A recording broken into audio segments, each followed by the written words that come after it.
Welcome to the Mashup. Tell me whether I'm wrong or right. East or west, up or down, side to side. I sit to stand and fall to fly. Of all of my impulsive plans, poppin', locking, salsa dances on demand. I follow leading off the map and stop the chatter, scream happily. Welcome to the Mashup. Welcome to the mashup. For the most part, I really like military guys. But, God, I'm not going to say it because the thing, but come on, guys. Every once in a while, you'll have something that just blows me away. Like it's always, oh, well, when is this happening? You know, everybody's got to jump in T-minus 30 seconds or the rendezvous is at T-minus 5 hours. Mathematically, that doesn't make sense. It would be T plus 30 seconds or T plus 5 hours. T-minus 30 seconds is 30 seconds ago. Okay? Like, I don't know how many crayons you have to eat to think that this is the right way of doing things, but if I had to guess, I would say all of them. Morning, Twos. Morning, Sean. I've got a new face this morning. I got irritated with my beard last night, so it's off. And then of course it's like minus like 20 today, and I'm like, oh, it's so cold. Yeah, but this weather is just a bastard. Yeah. Well, I was like, I don't know. I was tired of it. It was like +2, and then typical March weather. It snaps the other way. Yep. Anyways, welcome to the mashup, everyone. 149. Thanks for hopping in this morning. We got a couple of guests hopping on this morning. We got a whole bunch of stuff going on this morning. Like Carney being sworn in as we speak. I don't know where that sits just yet, but welcome everybody. They purposely scheduled it during our live stream. They did. They knew we were gonna be on. They're like, we should time this out with the most popular news show on under the sun. Yeah, or at least in Canada. Morning, Jim. Happy Airborne Friday to Jim there and the rest of the military men. We appreciate you guys tuning in. So that's pretty cool. Paradoxy, yeah, great for you to be on. Kevin Damon, the green crayons are the best. What? Oh, yeah. Okay. And Trish Jim says next time I'm with Twos, I'll bring out the crayons and show them how it works. You're gonna need quite a lot of crayons to explain this one to me, Jim. If you're just hopping on, make sure to like, share. I don't know. Twos probably got something. Maybe like, share, go on a trip to Europe, telling people about us rather than dealing with domestic issues. Yeah, isn't that right? Hey. Yeah, that's kind of the way she goes. Do we have a story on the Coots 6.5 here before we bring in our first guest? We do. I don't know. It's been a run. I don't have it set up to present. Give me half a second here. Yeah. That's how our morning's going this morning too. Yours isn't even set up to present if and when it happens either. So don't even give me that. It's true. Neo-Nazi killers freed, child attackers given bail, scenes from Canada's justice system, cases from just the last 40 days being given to rapists, killers, and child attackers. Tristan Hopper, who we've been trying to get on for the past couple weeks, but he's harder to get on than an NDP thinking hat. This is one of the things he penned here. And he was just writing this, and he's like, there's so much here that I have to just limit it to the last 40 days. And these are all the people who get off far easier than mischief. All right, well, let's do this. Let's slide into our first. He's bringing up Airborne Friday. Happy Airborne Friday. I already said it once, but let's bring on our first guest. Listening. Yeah, isn't that funny, folks? Do you think Twos is ever listening? No, Twos is in his own head. We're going to bring on our first guest. We got an independent journalist, Rachel Parker, joining us this morning. Rachel! Good morning, everyone. Right. Can I say that your intro song for your mashups is so clean and sleek? I feel like whoever made that needs to come help me out with some things on my channel. Hey, Kevin, you hear that? Rachel's reaching out. She'd like your guy. We have, on this side, Rachel, we have quite the audience, quite the talented audience. And I'd love to sit here and say we masterminded that, but we just kept saying we need a new intro song. We need a new intro song. We need a new intro song. And, eventually our audience delivered because they're amazing. So I think the best part about it was the really like sleek and sexy woman's voice that came in. That, this is the Friday mashup. I could never recreate that. My voice is a little bit too low for that, but it was nice. I enjoyed it. There you go. If you do it, the trick is you get like an Australian chick or something like that, with like a little bit of an accent. That'll, yeah. That makes sense. It'll just kind of up it a new level of classy. Yeah. I think it's the most attractive accent, but maybe that's just me. Australian? No one thinks that, but you, just so you know that. But no one else thinks that. It's definitely British. Okay. I'm sorry, you said British? Oh, yeah. Australian is like kind of like Australian is, okay, that's like the lower class British though, but like a nice, classy British accent. Australian is like, it's like kind of hick, and they're actually very difficult to understand, I find, when they really get going. I'm married to an American, and specifically Minnesota, and I find their accent quite attractive. That's just me. Maybe that's bias, I guess. A nice southern drawl. I could go for that as well. All right. Well, I got a lot of love for the southern draw. I'll give you that one. This took an unexpected turn. Can we focus on some news here, folks? Okay, all right. Carney being sworn in this morning. Rachel, you were one of the. We had a big old live stream on this, and we've talked a lot about Carney, but always appreciate different perspectives. What do you think of the new, soon-to-be, or maybe even as we speak, Prime Minister of Canada, Mark Carney? I mean, honestly, I feel like we traded one globalist pill for another. I don't think that very much is going to change.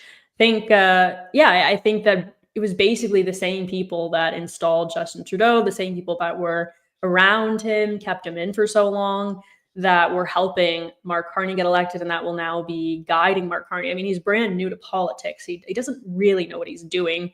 So essentially, it's going to be Justin Trudeau's advisors who are going to be advising him that are still going to be making the same decisions for Canada. Toronto Sun columnist Brian Lilley commented on this, after the Liberal leadership race in an X space. He basically said, I reported during the Liberal leadership race that, staff for Justin Trudeau, his right-hand men, were making calls to cabinet minister on behalf of Mark Carney. That's why we saw, the Liberal cabinet and Liberal caucus, they came out and they rallied behind Mark Carney because they knew this was the next installment, their new leader. A lot of us have felt that it wasn't really a contest. It wasn't really a fair leadership race. It seemed more of like an installment because there were so many candidates who were disqualified. So many people who wanted to vote in the contest who were disqualified from voting, with only, around 150 people in Canada even casting the vote for Mark Carney, who will now be the next prime minister as he's being sworn in as we speak. I think a lot of Canadians have concerns about that process. They didn't feel that it was fair. And I think there's arguments to be made that Canada, in a lot of senses, has a rather silly system, in that when a party decides that it can swap out their leader, that that leader can essentially become the premier of the province or the prime minister of Canada without the broader citizenship ever voting for that individual. Of course, a lot of Liberals like to say, well, we saw the same thing in Alberta with Danielle Smith. She was voted as the United Conservative Party leader in a leadership contest, and then she automatically became premier. Then, of course, a few months later, we did have that general election, which she won and then formed government. But I would say it is a bit of a silly system in Canada. I'm frankly a bit uncomfortable with it, whether you're looking at it from the right or the left. I just think it's a bad system, and I think a lot of Canadians have concerns about it. You can argue that is just a system we have, fair enough, but I think it's also legitimate to criticize the system. So I think the system that we have in place is bad, and I think a lot of Canadians, to a broad extent, have concerns with how the Liberal leadership race was conducted, far more than Canadians ever had concerns with the United Conservative Party leadership race that saw Danielle Smith elected. And so I suspect, he's been installed by the Liberal Party. They picked him as their next candidate. They did everything in their power to ensure that he would be the next Prime Minister of Canada. It's essentially going to be more of the same from him. And of course, the conversation now turns to, when are we going to have this election? I know a lot of people in the freedom movement think, oh, he's not going to have a quick election. They're going to delay it. I still think that we are going to see a election pretty soon, because he's in a bit of a honeymoon period right now. And that's not going to last. So I think it'd actually be advantageous for him to have a quick general election while Canadians haven't really got a chance to know him. He's also a very, very poor public speaker, as we've been witnessing. So I just don't see him being able to create the same enthusiasm that Justin Trudeau was able to create for himself back in 2015. And I do think it is going to be a very tight election. I don't think that it is a shoo-in for the Conservatives like many of us thought towards the end of 2024. Well, I think you're right. And, I've been saying this for a while, is regardless what the polls are saying, you still have Liberals dropping like flies, or actually at this point, it would probably be more accurate to say that flies are dropping like Liberal cabinet ministers. They're just, Mark Holland just announced the other day. I guess we could just skip ahead to the rats fleeing the sinking ship of the week, but Mark Holland, the idiot with the bow tie, is not running for re-election. And then, yeah, you're absolutely right about Mark Carney. And we got a clip I can show you here. This is Mark Carney looking like a complete doofus at a steel or aluminum factory. So here's this. We understand. I respect President Trump's concern for American workers and American families. So for those of you listening and not watching, he has one earplug in and not in the other ear. And the earplug he has in is halfway out anyway. He's got a brand new hard hat with a chin strap on. In fact, every single person there for him has hard hats with chin straps on in this indoor factory where nothing's going on. The thing people don't ever talk about is that when you're doing these press conferences in the middle of a factory, nothing's happening in the background. Nobody's getting any work done. There's no hazards. There's no moving equipment. So hard hats are completely unnecessary. Safety glasses, reflective vests, all of this pageantry that they wear to try and look like they're one of the people that's so brand new, it's shiny.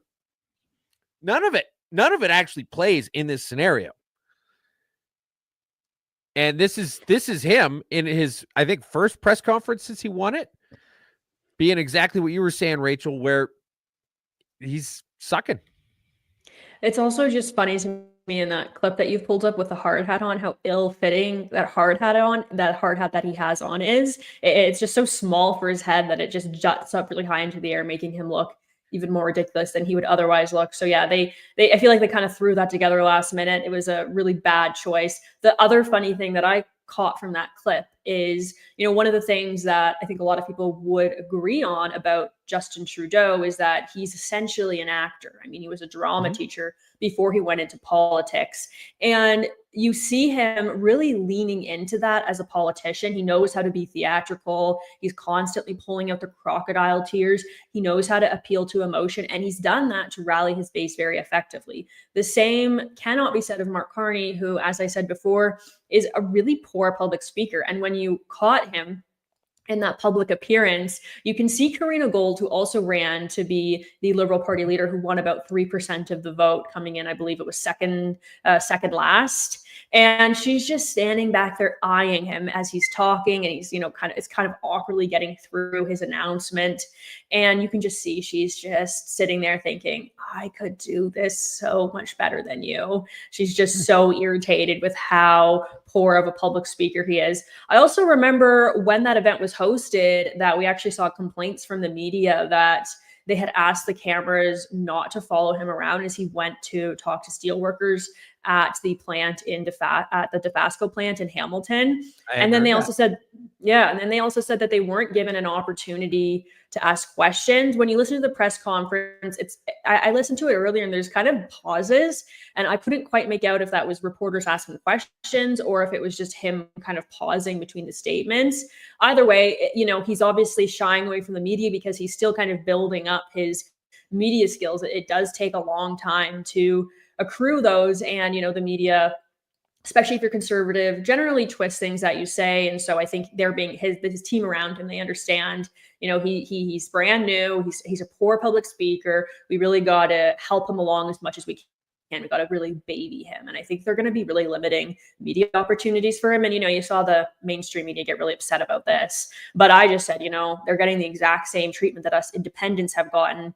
from Justin Trudeau and now from Mark Carney, who had everyone that he wasn't 100% sure would give him favorable coverage removed from every single one of his events. And watching that, I know as independents, it happens to us quite frequently and it's frustrating and people watch it and they're like, oh yeah, that sucks. But it actually is a little scary to me that we live in a country where if you dare to think something or if you dare to criticize a leader, you're not even allowed in the same room as them. How dare you even attempt to breathe the same air as them? This is the direction that we're headed in as a country. And it seems like it's actually going to be a lot worse under Mark Carney than it was under Justin Trudeau, who was no fan of media freedom, let's be clear. And that's something that I am extremely concerned about. I think that the ability for reporters to get questions in at press conferences, meaningful questions that the Canadian people want and deserve the answers to, is going to get smaller and smaller. You don't think that's going to backfire for him? Doing the Joe Biden campaign strategy?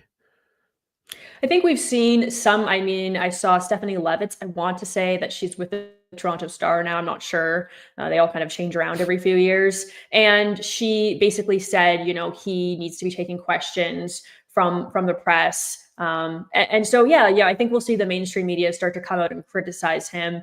But I don't know, how much influence does the mainstream media still have would be the question that I would ask. I think that a lot of politicians have learned that they can speak directly to the people that they want to speak to through platforms like social media. And they don't use the media the same way that they used to. They don't have the same reliance on the media to get their message out as they used to. And so I think that we'll see him kind of give them just enough and they'll kind of grumble and complain quietly. And, he'll essentially throw them a few bones here and there, which is basically what the federal government does to keep people happy, is gives them the bare minimum to get by. This actually extends to pretty much any federal government policy right now. So That's I fair. think we'll see him. We'll see him do a little bit, but he's going to have I think extremely low transparency even during the general election campaign, because I don't think the staff around him trust his ability to politic, essentially, because he's so new at it and because he is, as I said, a very poor speaker. It's interesting when you think about it. Like, his career has essentially been political. Even though you don't get to the top of the Bank of Canada and the Bank of England by being good at your job, you get there by playing the game.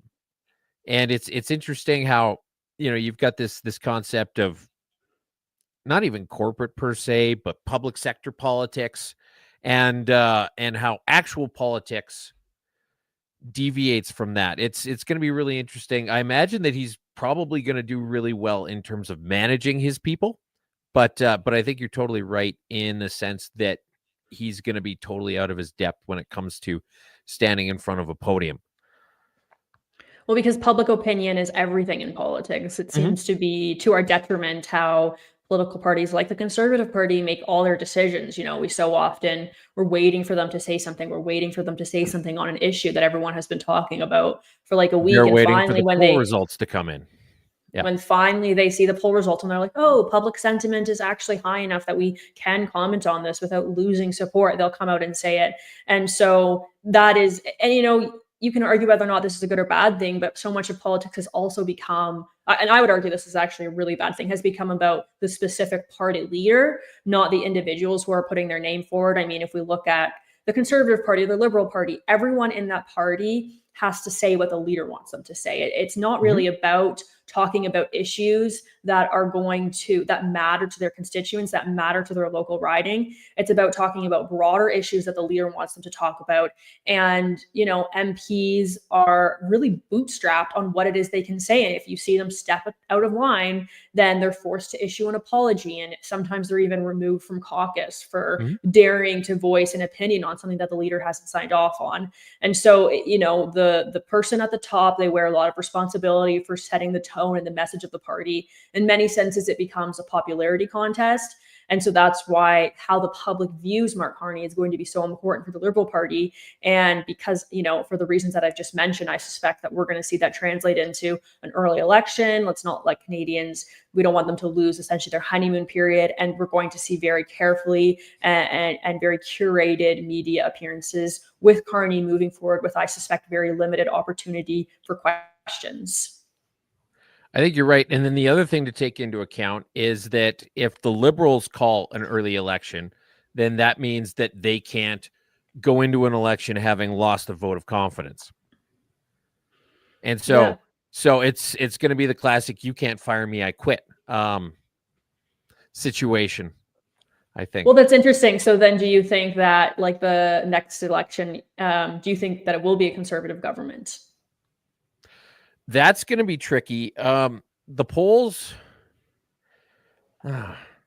are interesting, and I'm skeptical of some of them, like Ecos, for example, who basically has the Liberals winning somewhere around 8,000 seats in the next election. But they are showing definitely a bit of that honeymoon period, and I think that if I was a Liberal strategist, I would be looking at it and saying, yeah, that's it right there. This is the latest Ecos poll, although technically Frank Graves had pulled this poll back. He'd somehow rescinded it or decided he was going to unrelease it. But yeah, it's quite an interesting turn of events. NDP having 0 seats, which is good news in my opinion. But it's just silly. You look at some of the seats in Western Canada with the Liberals just taking on a huge chunk of the prairies is baffling to me. I can't see that. But if I was a Liberal, I would say, let's get this election done as soon as possible, because to quite a few of your points, there is a honeymoon period with the new prime minister. And also we need to get this election done before people realize how much Carney sucks. Yeah, before he actually has to start answering questions on policies. Like, okay, he said that he was going to change the carbon tax. I think I saw that it was going to be canceled now, but he's just going to implement another program that's more of the same. And eventually he's going to actually have to announce decisions on that. And I think they want to kind of sweep him in and make sure that they form government before that happens. And probably makes the most sense for the Liberals to hold an election sooner rather than later, because, you were just kind of pointing out the polling. I mean, at the end of 2024, the Conservatives had a 20-point lead on the Liberals. And by any metric that I've seen, their margin of how that's dropped might be as considerable as that Ecos poll that you just showed, but the numbers are narrowing out. And I think that this election is going to be a knife fight. And the other thing that I sense right now, and I was talking about this with my husband, David Parker, just the other day, is, the Conservatives, I think, really seem to be floundering right now. And once you begin to flounder, you start to make poor decisions. And I even said to my husband, like, I'm not entirely sure what the Conservatives' messaging is right now. And I follow this stuff for a living. Is it still that it's a carbon tax election? Is it still that it's Canada first? They kind of seem to be switching back and forth between the two. If I don't know for certainty what the Conservative Party messaging is right now, I doubt that most people do. That's a really big problem. And, if the Conservatives sense that their momentum is floundering, they're going to start making poor decisions, because people tend to make bad decisions when they're under pressure. I think we can probably say we saw this with Andrew Scheer and Aaron O'Toole. So, the Conservatives still have a real shot here, but they need to get their act together very quickly. They need to figure out their messaging. It obviously can't be that it's a carbon tax election, because even if I believe that Mark Carney will implement some sort of carbon pricing system, the general Canadians, the moderate Canadians, are going to say, what do you mean? He said he's canceling that program. Why are you campaigning on this? So they need to figure out what their messaging is yesterday. They need to move forward with it. They need to be extremely clear. They need to repeat it 100 times. It needs to be something that resonates with Canadians, because they are really close to losing the momentum here. And once you've lost the momentum, it's very hard to get it back. I think the best example of that was it 20 that Aaron O'Toole was running against the Liberals, and everyone thought he was going to be the next Prime Minister of Canada.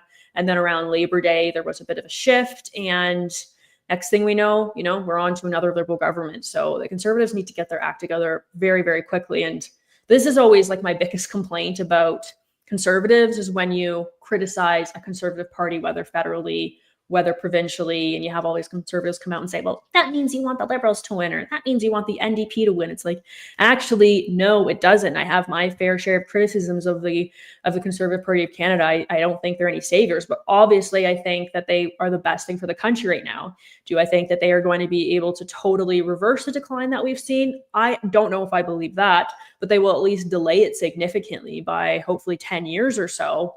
But I think, we can kind of help them along and maybe actually help them have a fighting chance at this by pointing out, here's what we're hearing from conservative voters and from moderates who are not sure what your messaging is, who feel you need to get your act together. And, hopefully they listen to that and they act on it.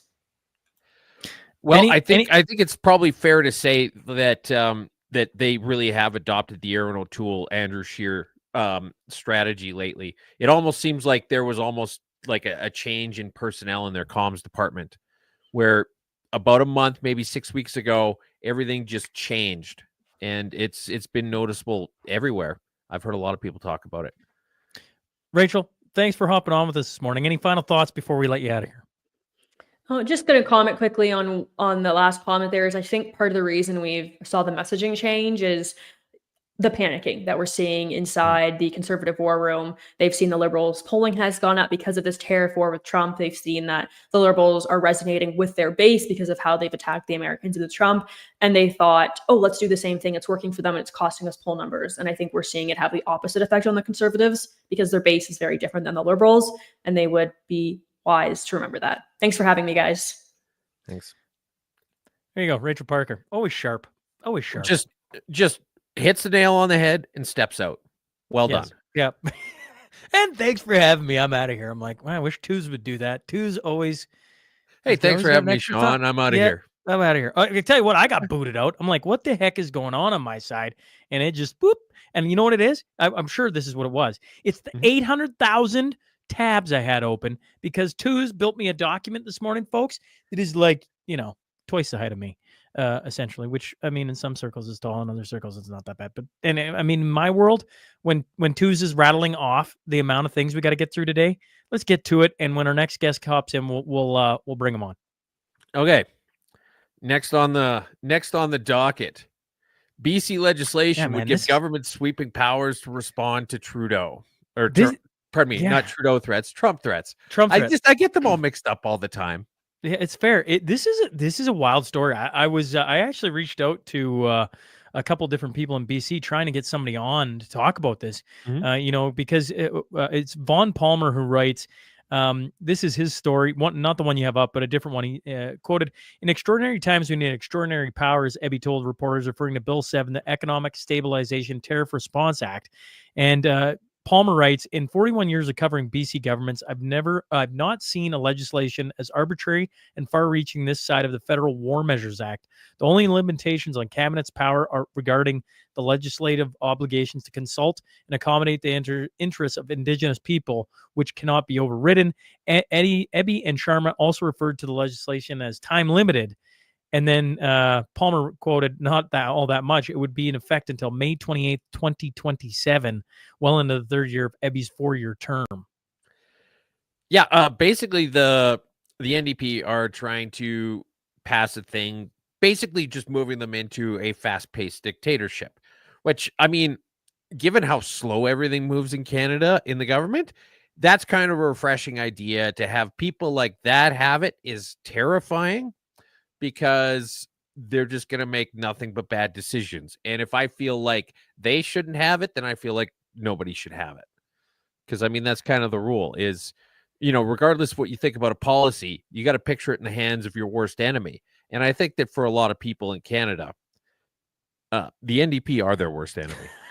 Well, they're pretty close. They're not a serious party, although in BC they certainly are. Just barely. Just barely. Well, I mean, they're two died suddenlies away from a minority government, Sean. True. Very true. Very true. And do you want to show before we bring in our next guest, you want to show the Scott Moe video, the canola tariffs? Sure. I had to delete a whole. Yeah. All right. So Scott Moe, Premier Saskatchewan.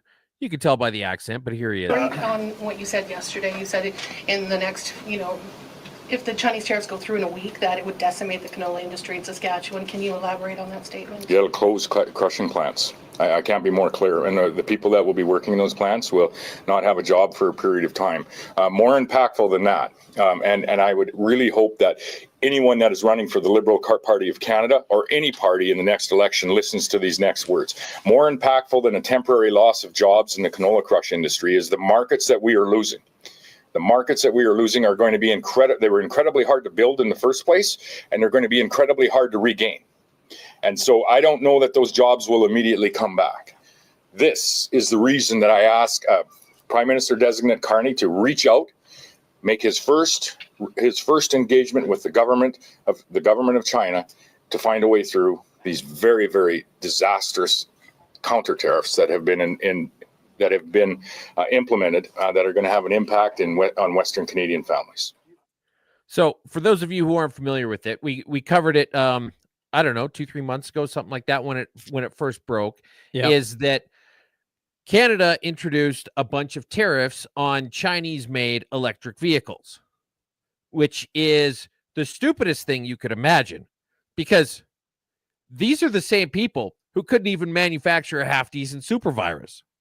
Do you honestly think that vehicles that you are going to put yourself and your loved ones in and drive down narrow fucking roads with oncoming traffic and various inclement weather conditions and all of that stuff with a lithium bomb underneath you, do you think you're really going to go with a no-name brand that you have no understanding of from the same fucking country that makes everything in our dollar stores?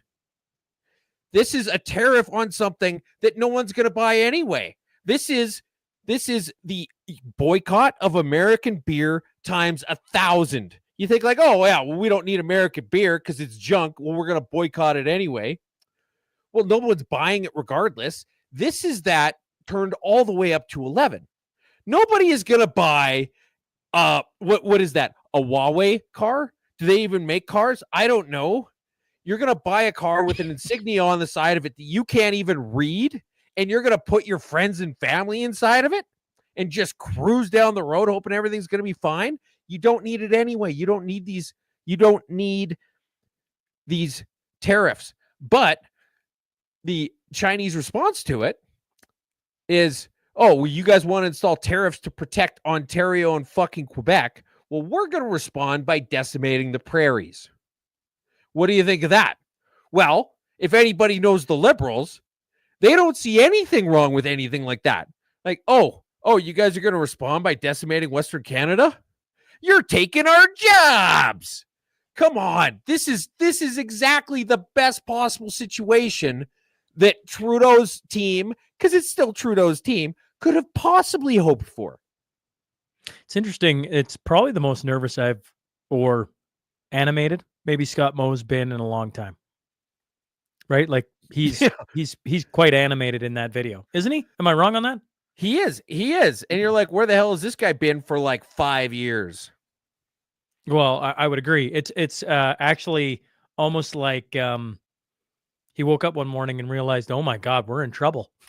And you're like, this guy just new here? I don't know. We got another guest that's gonna hop in. We'll probably do a little bit of rapid fire with him as well and get his thoughts on Carney being sworn in today. But independent journalist, host of the Jason LaVine Show, Jason LaVine, is going to hop in with us now. Jason, you were, morning. Thanks for hopping on. Good morning. How are you? Well, I mean, well, thanks. I think we're doing okay. I don't know. Like, I mean, that's You guys are animated as well. Not just Scott Moe, but you guys are going for it this morning. Good morning. Well, welcome to the Friday this is the show. Yeah. Tues is always animated. And we try and pull them down sometimes, although lots of the comments that are about to come in are like, no, you gotta go full twos. We're waiting for that. They're pumping them up. They're trying to get them lit. What do you think, Jason, of I don't know. I mean, you watched part of the live stream on Sunday night. You were after we got done I checked my phone and I had a whole bunch of texts and everything from people trying to reach out to see if they could hop on. Mm-hmm. You weren't the only one. You wanted your thoughts to be heard on Carney being the next Prime Minister of Canada. Today it's being confirmed. What are your thoughts on today's and the last couple months lead up here? Well, I think we're just scratching the surface. Of the type of pain that is going to be coming to Canada, because I do strongly believe, and I've been saying this for over a year and a half, Mark Carney's goal, his legacy that he's trying to leave behind as a leader on the global stage, is to ensure that Canada, future resources, and our output is tied to global banking and some sort of control on a global level. So we're just seeing the beginning of this, and Mo's not wrong. He's going to destroy markets that are hard to rebuild, that were hard to build to begin with. And there's going to be a lot of shifts in Canada. Certain products are be gone. Certain products we're going to have to start manufacturing so we can have it back. And this is going to be a turning point for Canada. Either we're going to take a bunch of knees because economically this is going to be very difficult, especially for international trade, or we're going to step up, roll up our sleeves, and start filling some of those gaps permanently. So we are a little bit more prepared and continue to grow our own economy and not be so vulnerable to market conditions that are global. I can't hear you, Tooz. You muted yourself. Yeah, that was a tariff that was put in place on Tooz. Yeah. So you look at the response by most other countries to this, and it's exactly what we've been talking about for weeks. We talked about this exact same thing 2 weeks ago with Franco Terrazzano, where like the best thing to do would be to say, we're going to respond by doing 0% tariffs. And if the U.S. doesn't back down, we're going to double them to 0%, and then we're going to triple them to 0%. We've got, this is a thread by Rupa Supermania. Australia will not retaliate against Trump's steel and aluminum tariffs. Go down to like her sixth one. It summarizes it so good. Japan, Brazil, Mexico. So to recap, it says not retaliating. Mexico, Brazil, Japan, South Korea, Australia, UK. Retaliating Canada and the EU. I mean, do you need to? I mean, that's right there. Yep. How often, economically speaking, is the EU on the right side of things? Look, we got to zoom out a little bit. What else are we also teaming up with the EU on? The Ukraine war. So we're also taking that side with them too. So the economic war, the actual physical war, both of them, Canada's siding with EU. And this is going to be part of the NATO. This is going to be part of our contributions there. This is a bigger picture. I see Orwellian, coming to life here. There's going to be a forever war, economic and actual kinetic. And Canada is going to be against the US on both of those. And that's going to cause the 49th parallel to become a very, very difficult border in the future. And I do not want to see this happen. I would love to see us be far friendlier with the U.S., work a lot better with the U.S. And if national security is a genuine concern for the U.S., let's address that, because it would also be a concern for Canadians as well if we're having national security issues. But something bigger is at play here. I think this is basically BRIC, U.S., and now a third group, which will be EU and Canada kind of teaming up here. What do you've had on a lot of different guests, Jason. Just recently you had Wrath and Party, and forgive me, a couple others in there, Drew Barnes, and the other one, Space is my name. I texted you, Cameron Davies. Yeah, I'm like, who the heck is this person? He's awesome. Yeah, it was a really interesting conversation. Where do you lean on this? It started out as Canada 51st state, right? And then as you start to discuss that, I think Albertans get closer and closer to, that would make zero sense for us, but Alberta may be going its way. And then Bruce Party adding in, and on the conversations go. You've been staring and talking to a lot of different people. Where do you come down? Republic of Canada would be my ideal goal. Like, if we get there peacefully through resolution instead of revolution. I'd love to see Canada decide to drop the monarch, go ahead and go about it ourselves, be big boys and big girls and put on those big boy and big girl pants and really take control of our entire country. And that includes electing our head of state and making sure that we have continuous government, elected government. I do not like this idea that somebody could be appointed, a little party election. You could wipe away 60% of the votes and then get somebody in there. Like, I don't like any of that.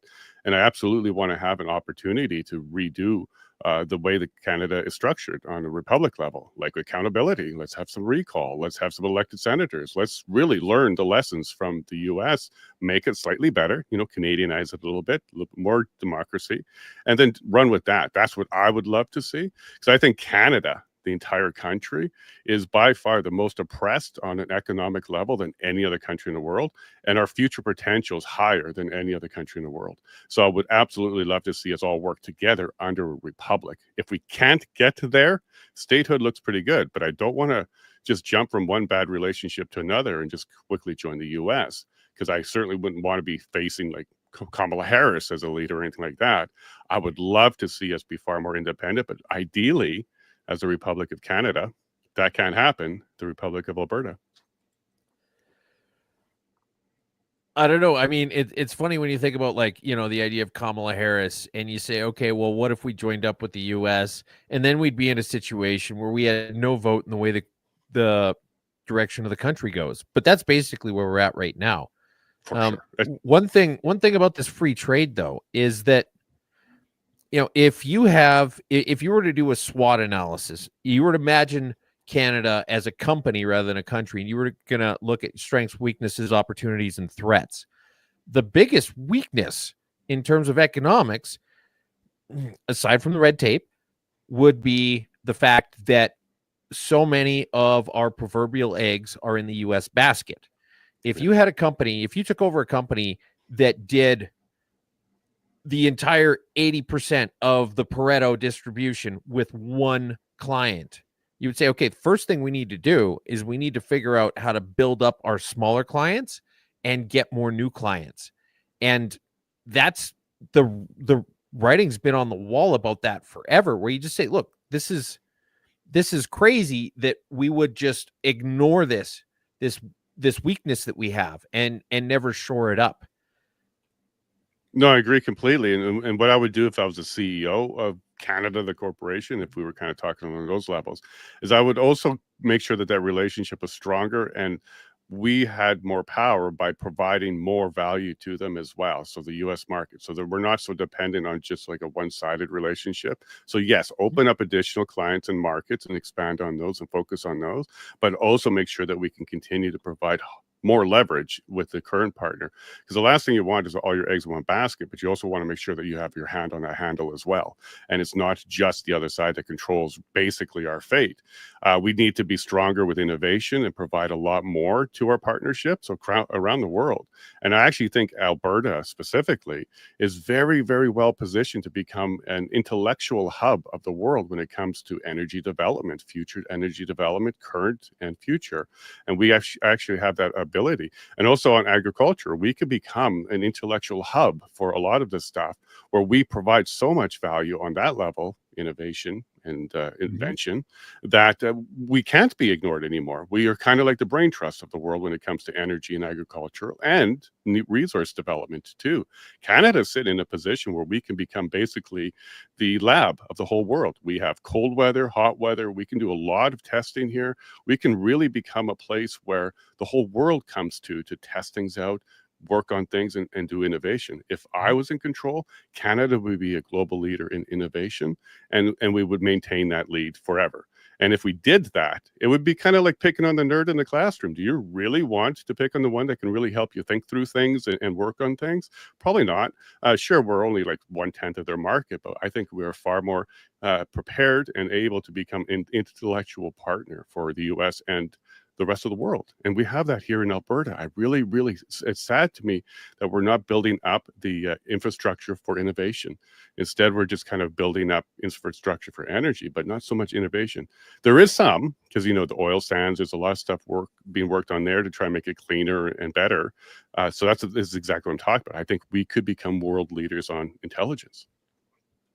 Well, part of the problem is we had Justin Fancy Socks Trudeau as our world leader, and now we have Mark Carney. And you just go, I don't care how innovative any province is in that country right now, you got to deal with the federal government. And everything you hear about our federal government, whether you're talking from the intelligence community all the way up to just politicians, were a joke.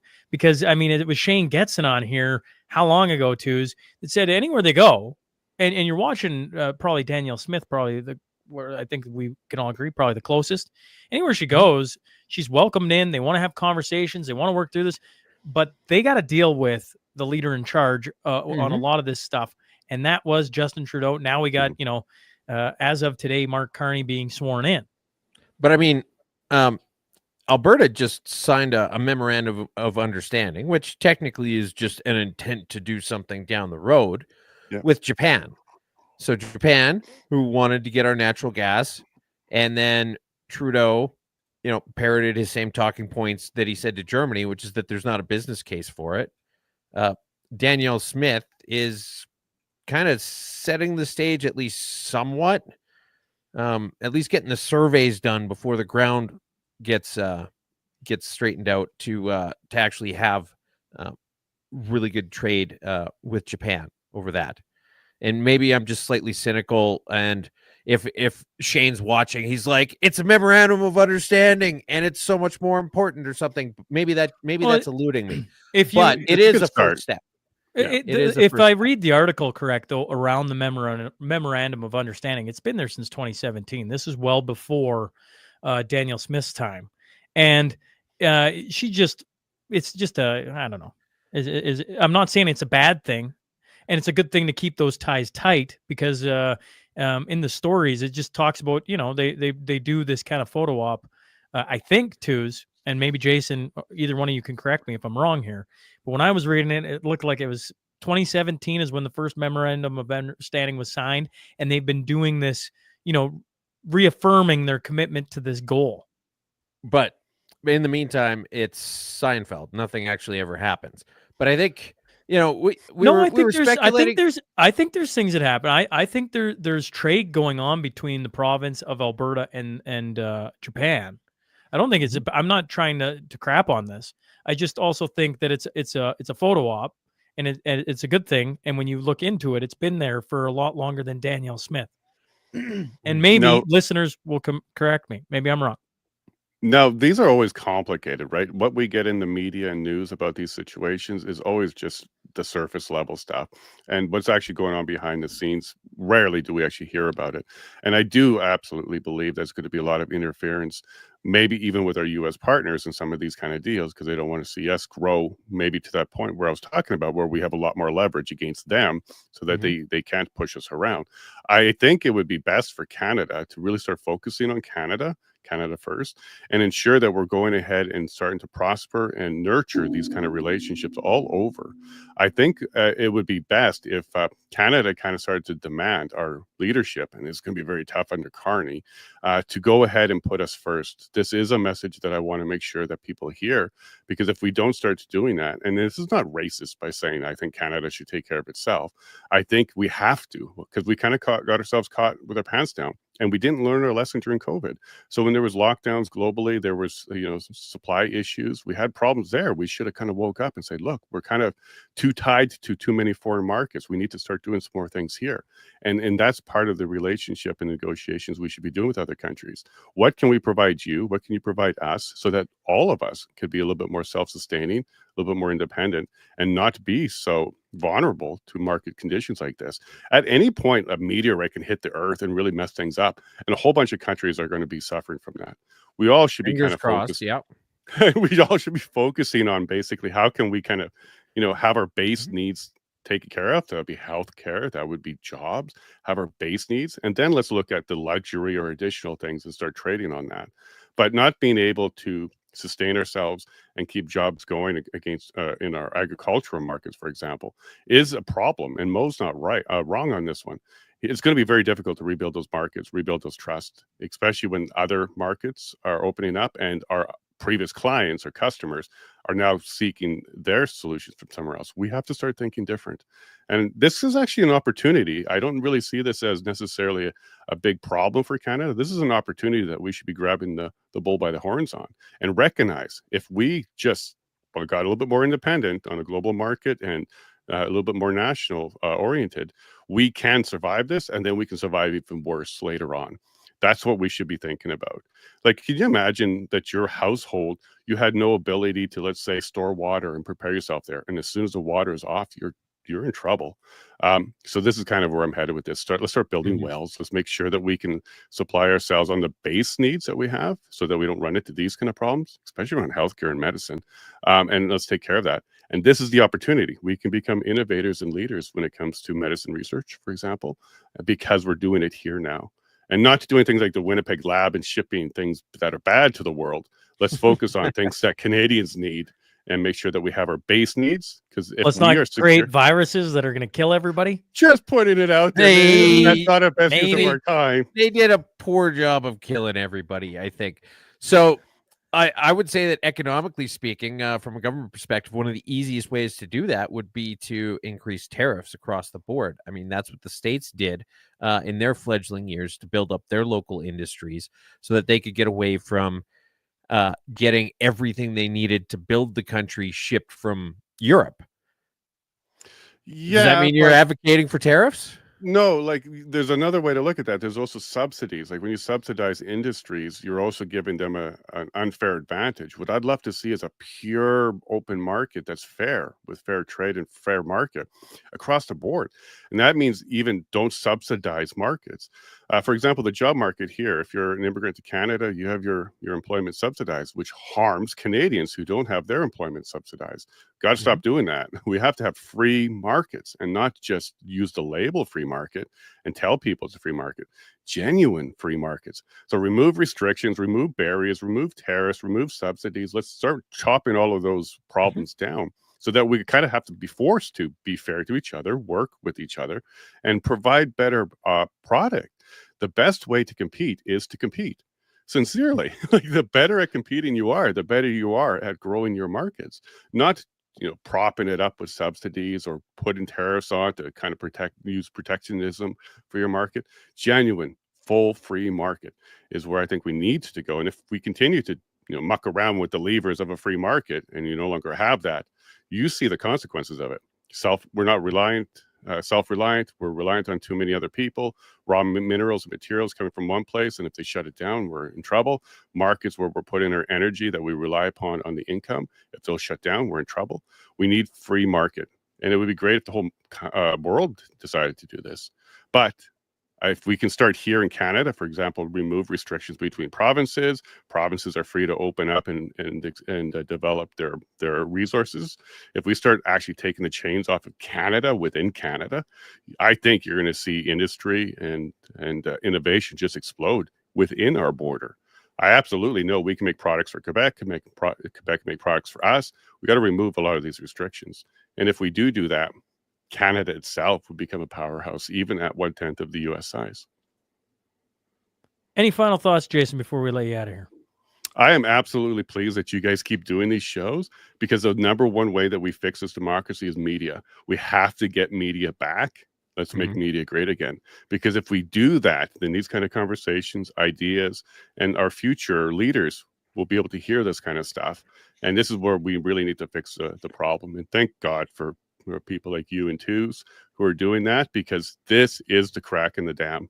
And the more that we can open up independent media and share our messages out there, the more people will think about alternative ideas that the mainstream and other media is not providing to us anymore.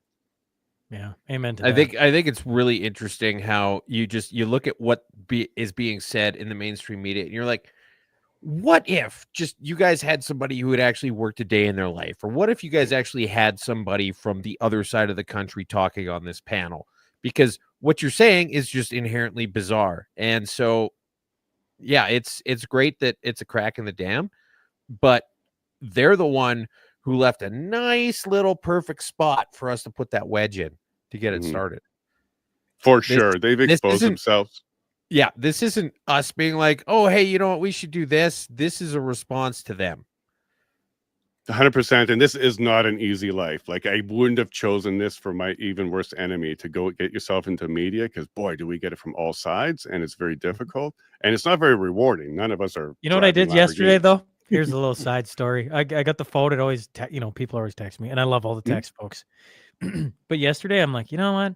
I just slid it over and put it on Do Not Disturb for the day. And the only people who can get through that are my family. So I'm like, it texted me once all day long. It's like, do you want to go for lunch? I'm like, yeah, I do. Yeah, I do. Yep. And then halfway through lunch, I'm like, I should maybe check my phone. Maybe there's some things going on there. But yeah, getting it from all sides is an interesting world to live in. That is for sure. And when you get talking anything to do against Team Canada these days, you get a lot of applause, but you're certainly getting a lot of the other side too. Either way, Jason, appreciate what you're doing. I got to say this: if you've been paying attention on this side, the conversations with different people around Alberta independence, that type of thing, your recent conversation that I alluded to with Party and Wrath and Drew Barnes, and forgive me one more time, the other guy's name eludes me. Cameron Davies. Yeah, it was very fascinating. I thought if people are interested in that type of discussion, they should go check you out. Either way, thanks for hopping on this morning. My pleasure. Thanks for the invite, and keep up the good work and keep up the fight, gentlemen. You too. There you go. All right. We've well, Jason LaVine. Okay. do mean it. The show was interesting because it spurred me on to reach out to Bruce Party again because I'd read his articles. It's just sharp. Anyways, really interesting. The memorandum. I just want to get this out there before we hop on to the plethora of stuff we have to do. Okay, I want to make sure that I don't talk out of my like a liberal. Memorandum of understanding was signed by Premier Daniel Smith and Ichiro Takahara, chairman and CEO of the Japan Organization for Metals and Energy Security, while the two met at the CERAWeek Energy Conference in Houston, Texas. The agreement is meant to renew the two parties' commitment to deepen cooperation in the responsible development of Alberta's oil, natural gas, hydrogen, ammonia resources, collaborate to advance carbon capture, utilization, and other emissions reduction technologies, and work together to identify, support job-creating investment opportunities. Now, when I scroll down in this article, it says Alberta and JOGMEC, which was previously known as the Japan Oil, Gas, and Metals National Corporation, first signed an MOU in 2017, and it was renewed in 2021. That's where I get that 2017, 2021, and now they're renewing it again. So it's attracting money to technologies here in Alberta, correct? I think that's what it's trying to do. Here's the thing what I it don't is really doing. get, and I don't know, maybe we got to have Shane back on to explain this to me, like I'm a child. But why are our governments the ones signing these agreements? You'd think the government should just be like, hey, look, here's some rules. They're very basic. Follow them and go nuts. And then the actual, trade agreements and things like that ought to be signed between companies. I don't understand in the entire context of this why it's important for a government to be trying to build up these trade relationships. It should be that, you're going over there and you're saying, hey, I'm making a bunch of widgets. Do you guys want to buy them? Okay, cool. We're going to sign a contract. That seems to me to be the practical way to do this. And the big sweeping agreements between countries and between provinces and things like that, the significance of them and why their entire, to borrow from the frog eaters, their entire raison d'etre completely eludes me. All right, shall we hop into rapid fire? Sure. Rapid fire news. Let's start with Dallas Brody. I wish I had written down more on this, just other than she got removed, but I had everything go off my screen too. So I had the pictures of it going to come up. Nope, not today. That's okay. So Dallas Brody had said that there hadn't been any bodies found in the Kamloops grave. Correct. And a bunch of the Kamloops First Nation took umbrage with that. And they called her a denialist and said that, this isn't the way forward with truth and reconciliation, despite the fact that unless something has happened since we went live, the truth of it is that 0 bodies have been discovered. And so now she's been kicked out of the BC Conservative Party for this. And then you fast forward a couple days later, and then you've got John Ronstadt talking about how UBC Okanagan wouldn't allow a conservative group, a conservative student organization to exist. And they said there's no appeal to it. You're just straight up not allowed. Everybody get out. And he says, this is the inevitable result of out-of-control radical leftist activism in BC's academia. No woke activist student council should be allowed to determine which political party students can join or associate with. UBCO students must be allowed to opt out of union dues for their broke woke union. Do you think when he's writing that? You just does the entire irony of this totally elude him? Well, that's what I wonder. As he's sitting there writing that, you're like, John, you realize you just got rid of Dallas Brody, right? Yeah. Oh, maybe not. So that's that. But BC, even more in BC this week. BC government excludes Tesla products from EV charger rebate program. So, as everybody knows, the NDP, who is not a serious party, cares deeply about the environment. And there is no planet B. And we need to do everything we can because we only have 12 years left to save the world, just like we've only had 12 years left to save the world for the last 17 years. And so now that there's only 12 years left, everything's on the table, but they don't agree with what Elon Musk is doing in the United States. Now, for those of you who haven't been paying attention, what Elon Musk has been doing in the United States is getting rid of bloated, stupid government spending. And of course, BC NDP can't stand for this, because the NDP literally lives and breathes on bloated, stupid government spending. Financial constraints means the end of the Regina Folk Festival. So according to the festival's board of directors, this year's event has been canceled and the organization is in the process of dissolving. Yeah, so apparently they never really recovered from COVID, they said. But I mean, let's be practical here. The whole idea behind Folk Fest is that it's this novel way to actually see and experience different cultures. But we have plenty of that in Canada already. There was a market need for it at one point. We're like, oh, you know There's what? no market need anymore, too. I think it would be really interesting to know about all the other countries and how they do things. And now you get to see it on a daily basis. You're like, oh, part of their glorious culture is that they cut holes in the floors of semis and shit through them. All right, well, that's good. You know, Mark Holland resigns, Minister of Health. I know you brought that up earlier. You go like, man, are the Liberals going to try and figure out a way to win this? And then, you got Rats fleeing sinking ship of the week. Mark Holland's just the latest in a whole landslide of Liberals getting the heck out of the way. But here's another thing. Like when we were talking, and I blanked on this stuff when we were talking about it with Rachel, so I apologize. But there's a couple really concerning things as far as the Liberals go and their re-election prospects. One of them, this is Jim Cramer saying, Mark Carney could be a terrific leader for Canada. Lord knows both sides need one. Jim Cramer. Now, for those of you who don't know who Jim Cramer is, he is he's a markets analyst who is basically famous for getting everything exactly wrong.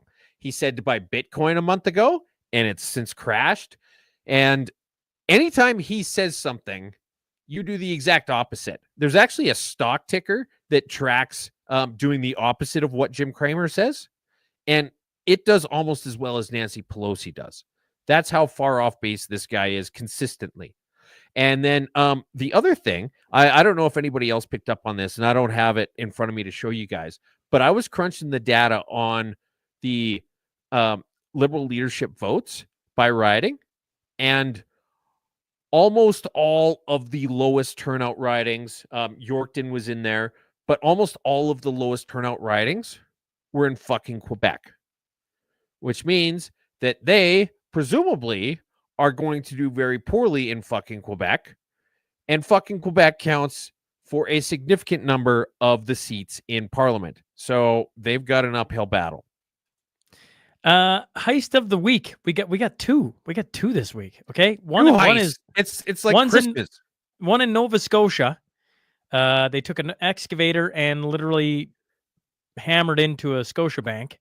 So that's look one. At this. This is, I complain sometimes because people excuse me, the people performing these heists in Canada, they're just classless. There's no imagination. There's no panache. These guys literally ripped open the front of a Scotiabank with a fucking excavator, and it's beautiful. The audacity of these motherfuckers. Did it say they got caught, Twos? Like I didn't read that they found them. I'm like, how did they roll up an excavator there and just like roll through the wall and then just carry on with life? I mean, it could have been really simple if there was next door to a construction site or something like that. I mean, do we got anybody out in Nova Scotia that knows more about this story? Because I'm like, I'm curious. Like, did they get away with the money? Did they get caught red-handed? Did they do this in daylight? Did they do it at night on a weekend? Did they roll it up from a couple miles away? Was it sitting in the parking lot? There's just so many questions. I have so many questions, but the audacity is noted. Yeah, it's beautiful. And then the other one, piglets stolen after being left to starve to death in controversial Danish art exhibition. Yeah, this is a heartwarming theft. 3 piglets which were being allowed to starve as part of a controversial art exhibition in Denmark that had drawn international attention have been stolen, the artist said on Wednesday. Chilean-born Marco Aversidi said he'd be aiming to raise awareness of the suffering caused by mass meat production with his art installation that opened last week in Copenhagen. The piglets were being denied food and water and would have been allowed to starve. So his whole thought process was to starve piglets to show people about animal cruelty. Correct. It doesn't compute. And so anyway, somebody said, so Batman came in and saved prevail. Yes. And somebody came in and heisted the three little piggies out of their house, and presumably they're being fed now. And then once they're big enough, they'll be killed and eaten. Yeah. Goofy news. Yeah. She, who will not be named, gave the finger to Trump Tower. I'm shocked that Tooz even wants. Oh my God, there she is. Tooz is gonna be. What are you gonna do, Tooz? All right, I would just like to point out that she who will not be named. This live by the sword, die by the sword rule that you find in life, where if you're intentionally misquoting people and intentionally misrepresenting what they say for clicks and likes and engagement and things like that, it stands to reason that at some point something like that might happen to you. And so all somebody really has to do is zoom in on this photo, like this one here, and now you've got a picture of she who will not be named flipping off a black man. And it's every bit as valid as the majority of her TikTok videos about stupid floofy shit, where she's intentionally misleading people and taking things out of context. And hey, if you zoom in over here, look at this. Is this a symbol for white power? I would say that if anything, this is a symbol for white power. Next one. This one's kind of funny. So Scheer was talking about how Carney's getting a pass from the Canadian media. And he said, remember that Canadian media refused to report on Trudeau's blackface. It took foreign media to expose it. And then John Ivison, I don't know. Sometimes he's on the right side of things, but not terribly often. He says, what bullshit. I was on Andrew Scheer's campaign plane the night that story broke. It was everywhere for the duration of the campaign. Hardly the media's fault if, when presented with an empty net, Andrew contrived to trip over his laces. Now, did Scheer miss an empty net as far as beating the fucking Liberals after they'd have 4 years to fuck everything up? Yes. But I remember Warren Kinsella talking about this exact thing, where they knew that this existed, but they never really went around looking for it, and they never tracked it down. And it was international media that broke it.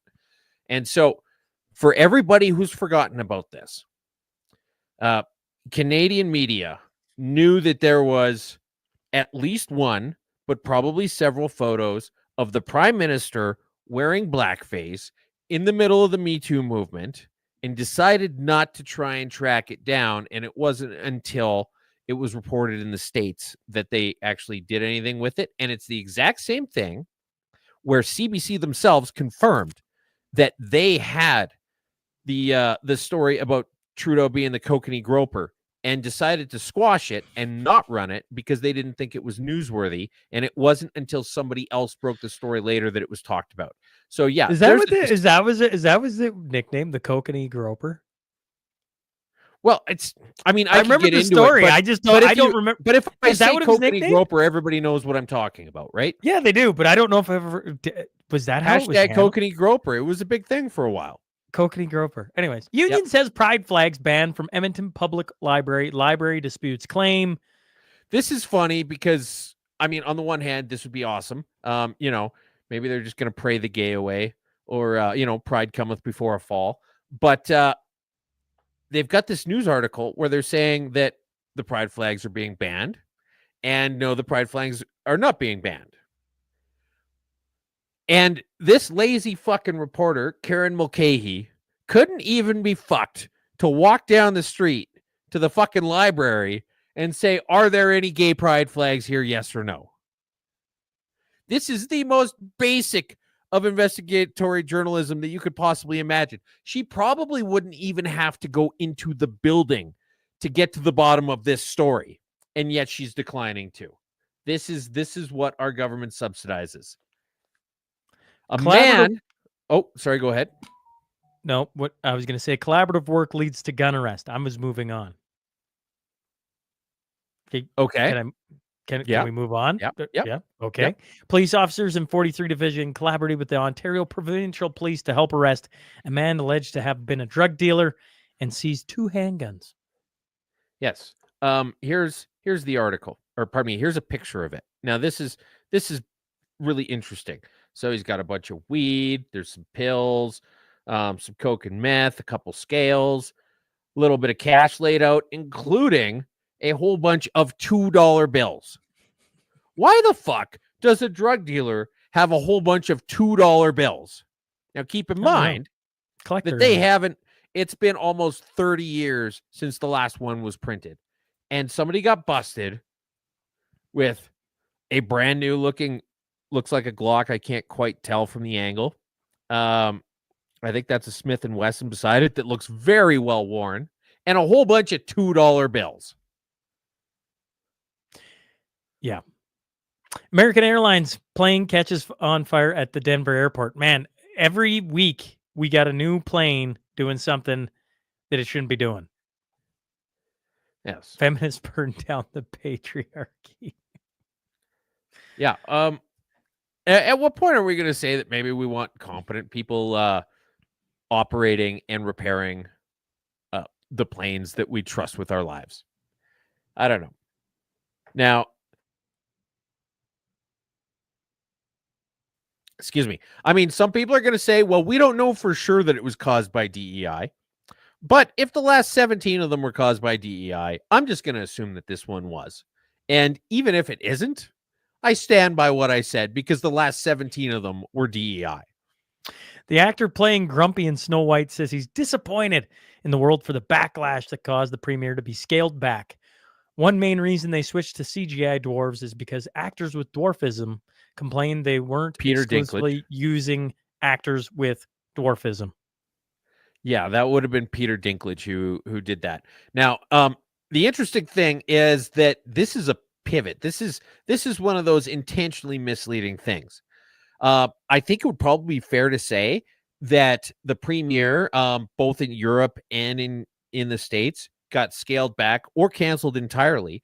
In the case of the US one, probably more because Rachel Ziegler, the Snow White, the Latina Snow White in this, has been very openly pro-Palestine, while the other star in this movie, Gal Gadot, is literally Israeli. And so they've been butting heads over that. And then also the fact that this movie has every appearance of going to be sucking huge. This looks like such a bad movie. And also Rachel Ziegler can't really get in front of a camera without making an ass of herself. So they're taking that away. But they're saying it's because we're the problem. It's because we're backlashing against it. Not because they've got a shitty idiot leading this that they don't want to give any camera time to. And also because it's going to go straight to VHS. That's how bad it is. That it's not even going to go straight to Disney Plus. This movie is going to go straight to fucking VHS. Please let this work. No, I wouldn't let me do anything. Okay, suck. well, that's all right. I got you here. Well, I just want. Okay, yep. I just remember when we were looking at this and seeing the first picture of the who the dwarfs were going to be. Remember when we were talking about that a year ago? And we're like, oh, it was like 2 years ago we were talking about what that. Are we this doing movie's here? Been delayed multiple times. True. And we were looking at it like, this doesn't make any sense. It's the biggest. Well, yeah, because they basically had one of every possible nationality. I get there was only 7 of them, but go with it for a second. They had one of every possible nationality, but not a single actual dwarf. Correct. And a woman in there. Actually, so they had 2 Snow women. White and the 7. You can't really assume with Disney these days. True. But yeah, so they had Snow White and the 7 dwarves, And none of the dwarves were being actually played by dwarfs because they felt it was more important to represent diversity and have marginalized communities in the movie than actually have, you know, a diverse set of people in a fairly marginalized community who have their one fucking movie that they could bank on having at least 7 starring roles in. Kelly Lloyd, DEI dwarves. 110%. Okay. Climate insanity. A new 4-lane highway cutting through tens of thousands of acres of protected Amazon rainforest is being built for the COP30 climate summit. You can't make it up. Yeah, you can't make it up. So the same people who fly to COP in private jets want to do a little bit of driving, but they don't want to do it when it's in Scotland or, you know, Egypt or whatever. They've got to wait for the one in fucking Brazil, because it's not enough to know that you're flying a private jet to save the world. And it's not enough to know that this is exactly the kind of thing where people like want to eat endangered species because it's eating an endangered species. Like, I want to eat endangered species because I'm curious what they taste like. But they're like, oh, this tastes so much better because there's only 7 of them left in the universe. This is that being applied to road building for environmental virtue signaling. Ottawa seeking buyer for Quebec battery plant as parent company goes under. The first phase of this project was said to be $7 billion investment, with Ottawa providing $1.34 billion in capital and Quebec $1.37 billion. Mm-hmm. Yes. Now, those were the promises, and not all of them came to fruition, or not all of them are verified to have come to fruition. But at a minimum, Canada has given them $510 million, probably more, but it's can't be verified. Our government spent $510 million on a factory that never even got fucking built for a company that is going through bankruptcy protection. This is EVs. And we're worried about China coming in and swooping on them? Get the fuck out of here. New legislation proposed by Alberta government would make hunting in a wheelchair legal and permit kids as young as 12 to use guns without adults around. Making hunting in a wheelchair legal. Isn't that what I said? Legal. Okay, maybe I heard you wrong. Legal. Legal. Yes. Making it legal. York. You can shoot hunting in a wheelchair is legal. You can shoot from a wheelchair. Sure. Not I don't know exactly where you're going to go with the verbiage. What do you think about the 12-year-olds? When you were 12, how many years had gone by since you were able to walk around in the pasture with a 22 and 0 adult supervision? Well, I would say this, that at like 4, I was shooting squirrels. So pretty young, too. Pretty young. Yeah. This is silly. Like, I looked at this, and then it's funny because this tweet's from The Breakdown, who's currently going through a little bit of litigation over some stuff. UCP, 12-year-olds don't have the capacity to understand the risks of gender-affirming care. We must protect them. Also, UCP, unsupervised guns for 12-year-olds is totally reasonable. Well, you know what? I was unsupervised with a gun at 12 years old. Many guns, in fact. And I never shot my dick off. But the other thing that's interesting, I didn't realize this. How crazy is it that it was illegal to hunt if you were in a wheelchair until this passed? Because they called it a motorized vehicle. Well, not even just motorized. It was a quote unquote vehicle. And so if you were somebody who enjoyed hunting and had limited or no lower body mobility, I think of my defense partner. Illegal. Shout out to Brew, wherever you're at. He's paralyzed from the waist down, and he's a farmer, ranchman. He does cattle, and to get around the farm, he's in a motorized wheelchair. Right? It's I don't know. It's like got tracks and everything, right? So this is just saying he can go hunt, and I'm like, well, that dude's probably already hunting. He's more cowboy than 99.9% of the population. So, but what a stupid rule. Oh, yeah, you're a quadriplegic. You're a paraplegic. Yeah, you're not allowed to hunt. Like just stupid. This is the kind of stupid shit that we talk about when we talk about the unnecessary red tape in this fucking country. And good for them for getting rid of it.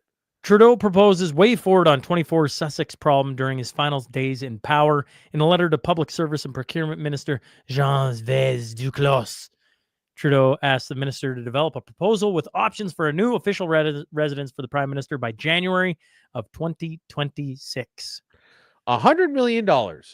Now, let's just go back into the way back machine. Let's just revisit 2015 for a minute when Trudeau said that it was going to cost $1 bajillion to fix 24 Sussex. And Brian Baumler, the reality TV home improvement guy, says, you know what? I'll just show up. I'll bill you the materials and I'll do a show out of it. Why couldn't we do that? Why? Why couldn't we do that now? All he's got to do is just put everything on his Home Depot card. He brings it all in. He hammers it all up. A little bit of mud and taping and painting. Bada bing, bada boom. We get it for cost. Somebody gets a fun TV show. But it's by far the most effective use of taxpayer dollars because all you're doing is paying for materials. I would and say I'm pretty as, sure that guy gets a leader, pretty good discount. If Justin Trudeau was living in it, I'd have no problem with it. With a leader of a state, of a country, I think you need maybe a little less eyes on it and a little less promotion of what the heck is actually going on for secrecy purposes and everything else. It's now, in it's saying not like all that, it's not like they're going to say, here's the secret compartment where the turret comes gonna have out. I realize you're literally going to have a TV. Anyway, doesn't matter. Nenshi. Let's talk Nenshi. I don't want to talk Justin Trudeau. That guy can just. I don't want to talk Justin Trudeau. Get out of here. I don't want nothing to do with you anymore. Nenshi. All right, here. Don't show Nenshi. Leader opposite, Mr. Speaker, who is somewhere maybe in this building or maybe not.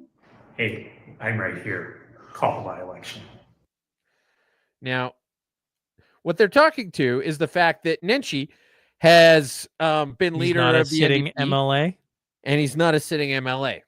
Yeah, he's a leader of a not a serious party that doesn't and then he's not exist. an MLA. And he's also and so like anyway, I mean, what more do we need to say? So he's saying call the by-election. He's saying to the UCP, you keep saying where is he? Where is he? He's not here, but you're not calling a by-election for me to win. And then here's a great fact check. There was a by-election in December. Why didn't you run then? Yes. So Omar Algebra, Minister of Transport. Today, the government of Canada announced several key measures to help the Syrian people build a stable country that respects all of its citizens. $84 million in humanitarian aid, easing economic sanctions, restoring diplomatic relations. Now, just out of curiosity, do you know the name of the political party that's currently in charge of Syria right now? No. It's actually kind of a common name. They've got sort of a multinational presence. It's fucking Al-Qaeda. The first thing we're going to do when Mark Carney takes over is to send $84 million to literally fucking Al-Qaeda. And we're also going to send $270 to Bangladesh. We announced 350. Dude, you're cutting out. You're cutting out. We announced $350+ million in foreign aid. Despite the fact that the economy's in shambles, despite the fact that people are broke, we do not have the fucking money for this. This is the Liberals. Meet the new Liberals, same as the old Liberals. You know what I was saying leading up to this? That it doesn't matter who wins that Liberal election. They're all the same person, and they're all going to be equally fucking horrible. This is exactly what I was talking about. This may be the best headline. Death-defying neuroscientist turned OnlyFans model confronts life with memory loss after brutal bike accident caused by a pigeon. That is hands down the best headline I think I have ever seen in my life. And of course, we had to mention it. But yeah, so anyways, this chick, who's actually pretty hot. Yeah. She gets it. Do we need to even talk about this story? I just read that everybody gets the gist. Yeah, okay. There's the headline, and that's it. The Brazilian woman who went viral after refusing to give up her pre-selected window seat to a crying child says she has officially filed charges against the airline and the passenger, who filmed her. So, yeah, there was a crying baby in her seat when she got on the flight, and so she got the kid to move because that was her seat and not the other seat, and the kid was all upset because it wanted a window seat, but it didn't pay for the window seat. She paid for the window seat. And so she sat in her seat that she paid for, and the child sat in the seat that presumably the parents paid for. And yeah, it ended up being this giant thing where people were shaming her online, and somebody was recording it and making her look to be a heartless bastard, when really it was just, I paid for this seat. Why should I give it up? And that was it. That was it. Liberal government unsure how to repeal April 1st carbon tax hike. This is just beautiful. We can't repeal the April 1st carbon tax hike because our bureaucracy is so laden with red tape that we can't navigate it ourselves in a 3-week window. We have 3 weeks to get to the bottom of this. A third of the country works for the fucking government, and there isn't a single one of us here who can figure out how to not make this happen. That's really the defense you're going with? That's why this can't happen? That is the best reason you can come up with why we're going to do the carbon tax hike April 1st. Do any of these people say anything out loud before they release statements or talk to the media? Toronto Pearson's named one of the North America's best airports for customer service. Toronto Star headline. Yes. Now, again, Wayback Machine. Gotta love that Wayback Machine. I don't know if anybody remembers this or not, but as far as customer service goes, this happened like 3 fucking weeks ago. We just landed. Our plane. Now, for those of you listening and not watching, there is a plane upside down on the tarmac at this very goddamn airport. Zane.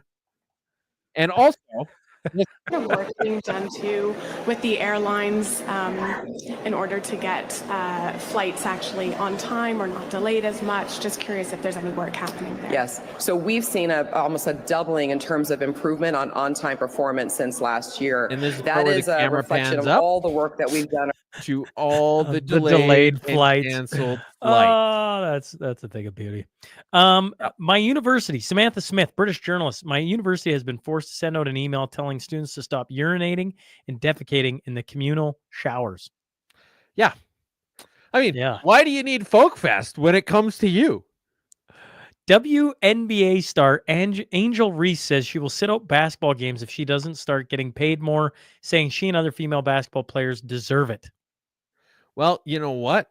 That's the beautiful thing about the WNBA is if they do all decide to sit out, they've got a lot of seats to choose from. Elizabeth May. We've already gone over the Ecos poll. Let's go to Elizabeth May video here. Here's our Leakley Elizabeth May. What shall we ever do without the fearless green leader? There isn't anywhere to go with this. I just want you to listen to it and just appreciate the lunacy. We need to have a government that remains solid.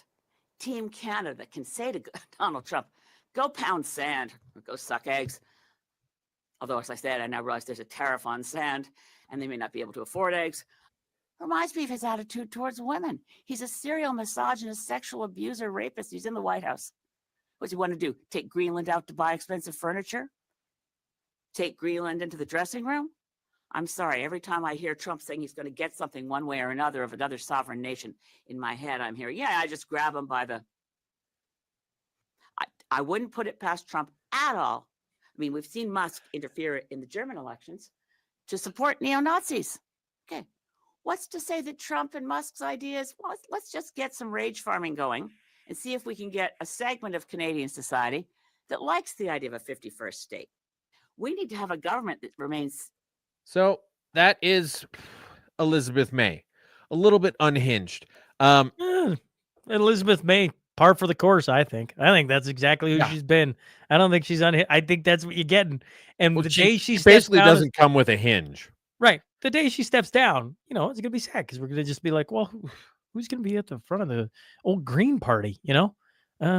So for anybody wondering where all the American booze went in British Columbia, that's Quebec won't accept a pipeline. Francois Blanchet, leader of the Bloc, at the end of his interview says $7 billion went to the West. I was kind of curious what Tooz had to say about this. Well, I would just like to see some receipts on that. It's really interesting because I don't remember getting $7 billion. Do you remember getting $7 billion? And so this totally eludes me. I'm confused as to it. But he also says that there is zero economic benefit to Quebec for a pipeline. And now I think, okay, fair enough. You know what? When you're right, you goddamn frog, you are right. If there's zero economic benefit, obviously, we can take it out of equalization formulas, because if it doesn't benefit you, it's at best neutral, but more than likely it harms you. And if it's harming you, we should take natural resource calculations out of equalization. And if you have any issues with it, we can point to this exact fucking clip where you said that there is no economic to fucking Quebec for a pipeline. Amazon has new flags too. You froze up on me. I don't know. You still there? Okay, I was just yelling about the frog, man. Yeah, I heard it all. Amazon has new flags. It's funny because I was sitting in a dressing room on Sunday night with a bunch of hockey boys, and they were asking me what I'd just come from, and it had been the live stream. And they were saying, "Oh, what happened?" I said, "Oh, we got a new prime minister." And they said, "All right, well, we'll just switch out the flags." And I kind of chuckled. And of course, Amazon's people have already switched out the flags as well. Oh, I think it's great. I just love capitalism. All right. High school runner accused. Yes. Are you going to show the video? Go ahead. A high school runner who was accused of attacking another runner in the head with a baton says it was an accident. Sorry, it was an accident, and wants people to think her feelings, should be considered. Aaliyah Everett says the video is just one big misunderstanding. I'll let you decide. Tooz. Well, here's the video. Everybody has feelings. And she comes around the bend. Yeah, watch she's the left. Crying folks. on the one side while she's describing how difficult it's been for her as the victim of this. She's the one who swung the baton. And just as she comes around the corner, you see her taking a big old wind up. So you're physically hurt, but you're not thinking of my mental, right? They're going off of one angle. It's just going off of one angle. She is raining down. You know that part in Avengers where Thor, he gets the eye and then he gets that new he gets the axe instead of the hammer, and he comes down with the rainbow blast, and he comes out with just a big kaboom, and there's the big explosion all around him. That's literally what she did with the baton to this other runner's head, and she's crying about how mean everybody's been to her because of it. Edmonton man plans to move to BC after he wins $30 million in a lot of 649 in Edmonton. I want to get out of here. That's exactly it. Like, I love that. I wouldn't pick BC, but hey, what do I know? No, but just think about the beauty of this for a second. Like, oh, you actually have the financial freedom to do what you want. What are you going to do now? I'm going to get the fuck out of this place. And he's saying what a lot of people are thinking. You missed one with here's a tweet from Charatiste. He was pointing out, so Bruce Fanjoy is the liberal running against guy in Toronto or Ottawa Carleton, which is Pierre Poilievre's riding. And so he says, a hashtag Carleton resident just shared with me her experience with Pierre Poilievre when he came to her door. She asked him a couple of questions that Pierre didn't like. Then he said, "Can I speak to the man of the house?" Whole bunch of hashtags. And then this guy pointed out, Bruce, you pointed the exact same thing at exactly a year ago. And here's the tweet. A Carleton resident shared with me her experience with Pierre Poilievre when he came to her door. She asked a couple questions that Pierre didn't like. Then he said, "Can I speak to the man of the house?" A whole bunch of hashtags. So I found it hilarious that somebody came back with the receipts. What was the next one you wanted to go to? We have the final one was RCMP federal investigators seized 27 tons of contraband cigarettes, dismantle criminal networks involved. 27 tons of cigarettes. That's a lot. Cigarettes aren't very heavy. It's a lot. That's a lot of cheap smokes. Yeah. Maybe we could get away. Like, here's the thing is if you deregulate all of this stuff, nothing they did is illegal anymore. And the fact that it's so high taxed and regulated creates an opportunity for a black market for this shit. Happy news, Twos. Happy news. Well, has there been any happy news this week, Sean? There has. This you're gonna bring it up on the screen, but we've been talking about this for 149 mashups. Like literally. And finally, vindication. Here it is. Oh. Don't take Trudeau! Don't take the walk in the snow! No legacy! Come on! No! So yeah, this goes on for another minute, but that was Trudeau's official final send-off. No flowers. Goodbye. No. Yeah, just get the fuck out of here and don't let the door. It only took 149 mashups, Twos. We finally got him. Hey, we finally got him. Yeah, but it's not as though he left empty-handed. Oh god. Here's him walking out with his brand new chair from the House of Commons. And just in case that face looks familiar, it's the same face he made when he was wearing blackface and a turban. Oh man. All right. Mashup 149. Any community notes here? Yeah. Obviously, we got one. Obviously, Twos has one. I'm annoyed because I can't seem to get anything on my side to work. I'm just like, you know what? You suck, 149. It's been a great show. Here we go. Bye-bye Trudeau Party with special musical guests Jesse Gans, Dan Cugnett, Dylan Hansen, and the Rough Cuts. Friday, March 21st in Weyburn. It's a fundraiser at the Legion. Free entry, all drink proceeds, and 50-50 goes. Dang, that's a good idea. Weyburn Legion 47. That's a good idea. That's a good idea. Yeah, that's a good idea. I've been harping Cornerstone Forum, May 10th. Yeah. See you all there. That's all I got today. My computer's driving me nuts, so I can't. I'm annoyed. You know, it's all good, brother. We got a new prime minister today. Yippee-ki-yay. We got our next target. So let's talk about that. New boss, same as the old boss. That's right. King Carney now in. Twos, 149 in the books.